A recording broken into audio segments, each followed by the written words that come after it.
Good morning, students. Today we will discuss some more journal entries. First journal entry है received a VPP. VPP का मतलब है value payable post. Value payable post का मतलब क्या होता है? जहाँ पर जो सेलर है वो बायर को जो सामान है सेल करता है, जो उसको डिलीवर करता है सामान, वो पोस्ट के थ्रू से जो है डिलीवर करता है. तो जब सामान कहाँ जाता है? पोस्ट ऑफिस में जाता है और वहां से पोस्ट ऑफिस से बायर जो है वो सामान लेके आता है, लेकिन उसको पोस्ट ऑफिस वालों को कुछ पे करना पड़ता है. फिर पोस्ट ऑफिस वाले जो है उसको सामान दे देते हैं. तो ये क्या हुआ? VPP. इट्स का मतलब यही है कि कैश में ही हमने परचेज किया है. Received a VPP from Ram for ₹20,000, sent a peon to collect it who paid ₹150 as cartage. अब VPP का मतलब अभी मैंने आपको बताया है कि हमने कैश में ही परचेज किया है सामान, और सामान हमारा कहाँ आया हुआ है? पोस्ट ऑफिस में. और अब राम से हमने सामान जो है हमारा खरीदा था वो अब पोस्ट ऑफिस में आ गया है, और जो बायर है उसने अपने पियून को भेजा है पोस्ट ऑफिस में कि अब सामान जो हमने परचेज किया है वो ले आओ और ₹150 जो है वो कार्टेज के पे कर दो. तो अब कार्टेज क्या है? ये हमारे लिए एक्सपेंस है.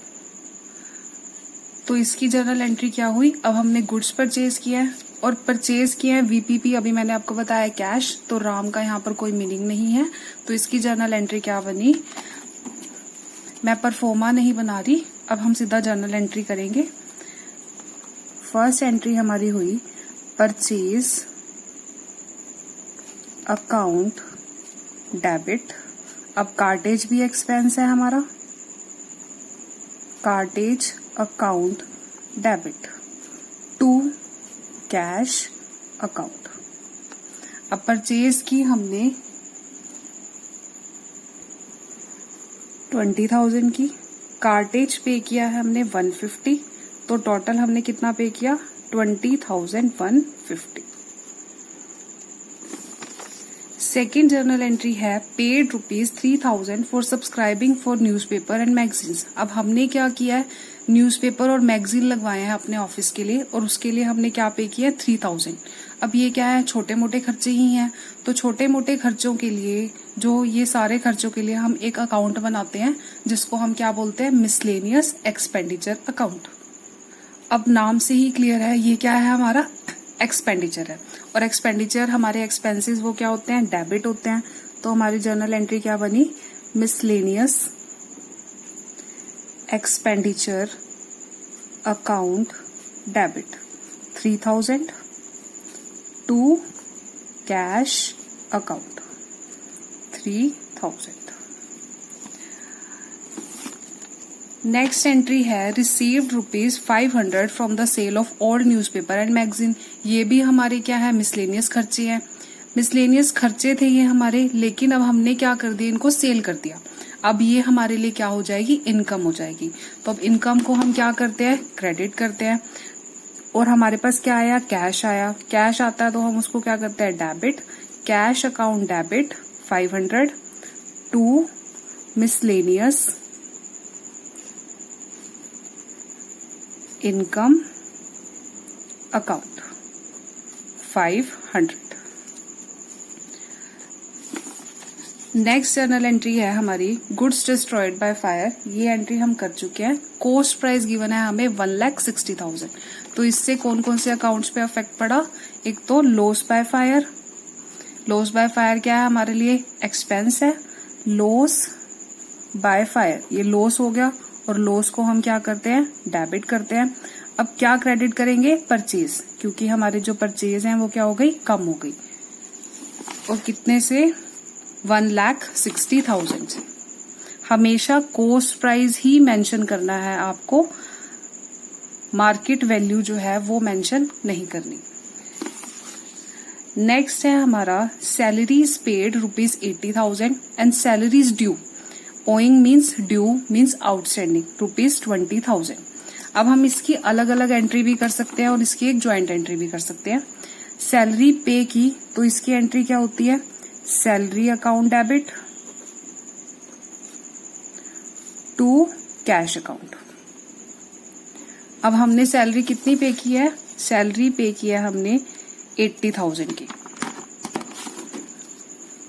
80,000. सैलरी क्या है, आउटस्टैंडिंग, तो उसमें हम क्या एंट्री करते हैं, salaries account debit to outstanding salaries account. Outstanding salaries जो है ये हमारी लायबिलिटी है, क्योंकि हमने ये पे करनी है और ये उन लोगों को रिप्रेजेंट करती है जिनको हमने अभी सैलरी पे करना है, और सैलरी तो एक्सपेंस है, इसको तो हमें डेबिट करना ही करना है। 20,000 जो है हमारी आउटस्टैंडिंग है। अब इसकी हम या तो हम अलग अलग करें तो भी ठीक है, इसकी हम एक ज्वाइंट एंट्री भी कर सकते हैं। तो ज्वाइंट एंट्री क्या हुई इसकी, salary account debit 1 lakh rupees to cash account. Cash में जितनी हमने पे की, कितनी पे कर दी, 80,000।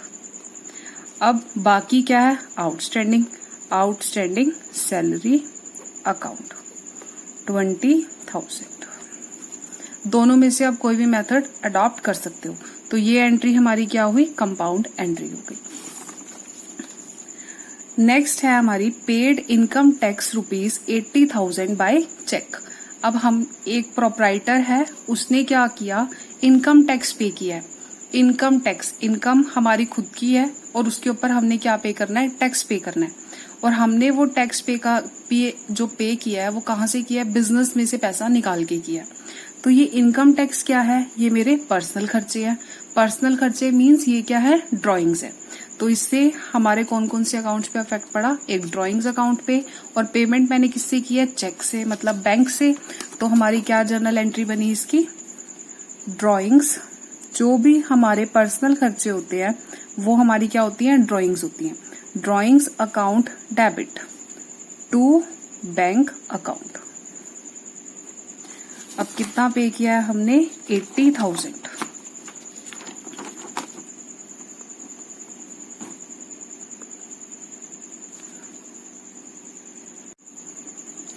नेक्स्ट एंट्री है हमारी, received an order for goods for ₹1,20,000 from messrs Gauri Shankar and sons. अब हमारे को क्या मिला है, एक ऑर्डर मिला है। कहाँ से मिला है, मैसर गौरी एंड सन से मिला है। और कितने का मिला है, 1 लाख रुपए का हमें ऑर्डर मिला है। अब इस ट्रांजैक्शन में कौन कौन से अकाउंट्स पे अफेक्ट पड़ेगा। अब हम अगर इसको ध्यान से पढ़े तो हमें क्या मिला है, सिर्फ ऑर्डर मिला है। ना ही हमने कोई परचेज की, ना ही हमारे पास कोई सेल हुई है, ना ही हमें कोई पैसे मिले हैं, कुछ भी नहीं मिला। तो इस केस में कोई भी एंट्री नहीं होगी, क्योंकि ये सिर्फ हमें ऑर्डर मिला है। जब सेल होगी तो ही हम इसकी जर्नल एंट्री करेंगे, तभी हमारी वो ट्रांजैक्शन होगी। अभी सिर्फ हमें क्या मिला है, ऑर्डर मिला है। तो इस केस में हम नो एंट्री, तो कोई भी एंट्री पास नहीं होगी। नेक्स्ट है, received order for goods from Messrs Ranbir and company of ₹5 lakh. अब ये ऊपर वाला ही हो गया। अगर हम यहाँ तक करते हैं तो कि ऑर्डर मिला है हमें 5 लाख का, along with the cheque of. अब यहाँ पर क्या लिखा है, along with the cheque of ₹1,80,000 as advance. लेकिन उसने हमें 1,80,000 का चेक दिया एज एन एडवांस। तो अब इस केस में कौन कौन से अकाउंट्स पे अफेक्ट पड़ेगा। अब हमें चेक मिला है, तो क्वेश्चन यहाँ पर जो ये ट्रांजैक्शन है ये साइलेंट है। तो हम ये एज्यूम कर लेते हैं कि जिस दिन हमें चेक मिला है उसी दिन ही हमने बैंक में डिपॉजिट करा दिया। तो बैंक बैलेंस हमारा क्या हो गया, इंक्रीज हो गया। तो इस केस में हमारी जो जर्नल एंट्री में बैंक अकाउंट पे अफेक्ट पड़ा, तो बैंक बैलेंस इंक्रीज, तो बैंक हमारा एसेट है, तो हम बैंक अकाउंट को क्या कर देंगे, डेबिट कर देंगे।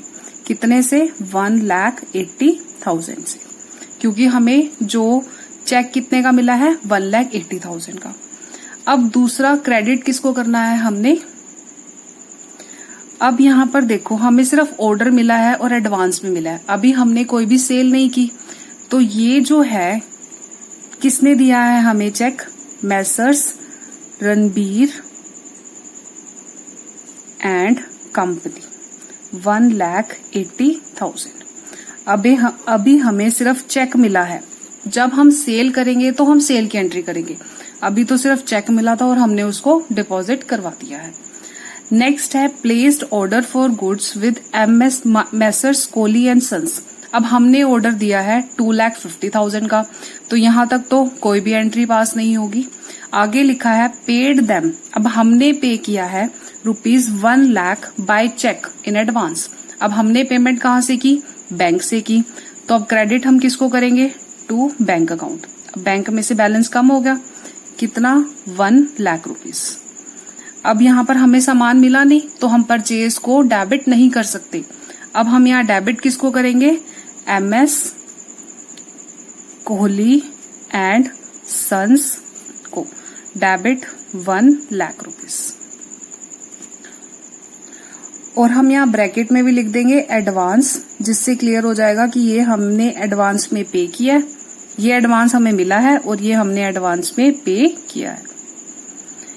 जब हम सेल करेंगे 2 महीने बाद या 3 महीने बाद, तब हम सेल की एंट्री करेंगे। अभी हमने सेल नहीं की, अभी हमें सिर्फ एडवांस मिला है। और किससे मिला है?